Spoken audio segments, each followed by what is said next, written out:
Bobo C. Tiberius here, ready to play an interesting Soul Sisters list that wants to be the classic Soul Sister list from the early days of Modern. Here, you can see from the list, it is running pretty tight to the original plan of Soul Sisters. There are some interesting new additions, and those interesting new additions facilitate other things. But for the most part, this wants to go turn 1 Sister, turn 2 Pridemate, turn 3 3-drop. It's going a different angle for it. If it's not able to do that, it wants to go turn 1 Serra, turn 2 Martyr, swing. Either way, it's taking a slightly different angle to that approach, and I think that angle is what is necessary to make this deck playable in this meta. After some serious testing, what was the biggest struggle was decks that are casting non-creature spells.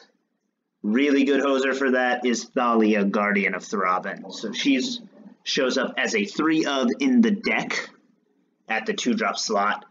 And what she allows us to do is she allows us to reevaluate Ranger of Eos, which is a 3 to 4 slot staple in the deck. And instead, look into Militia Bugler. Now, Militia Bugler is going to hit the Sisters, the Martyr, the Serra just as well if they're there. It also has the potential of hitting Ajani's Pridemate or a Squadron Hawk, which is much more valuable to us. It also can hit itself, so you're getting a 3-drop creature to your hand.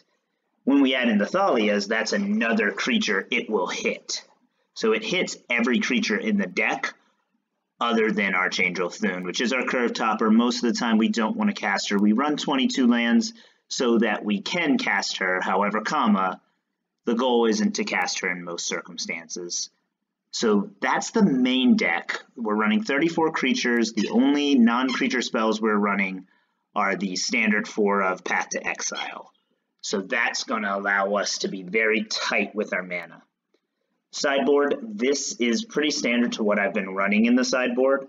I think it has good answers for everything while being able to bring in powerful answers to our worst matchup. Obviously, the 3 Damping Sphere for Tron. They also host Storm and can mess with Phoenix decks. Celestial Purge and Disenchant is our removal package. I think even when they release Modern Horizons and give us the 3-mana Beast Within in white, I still am looking at 2-drop removal as the most I want to spend on removal in the deck. And Celestial Purge hits every walker we want it to hit, hits a lot of really good creatures and a lot of really good nonsense spells, while Disenchant hits cards that lock us out of games, such as Nasty Enchantments or Ensnaring Bridge. Stony Silence is obvious, Rest in Peace is obvious.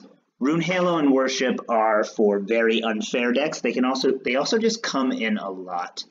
It's rare to find a target where casting a turn 2 Rune Halo against a deck isn't going to, stress them out. It's rare to find decks like that.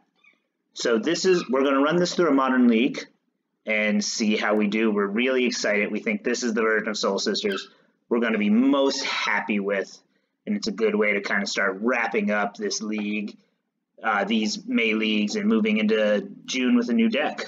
Let's see how we do. See you in the first match.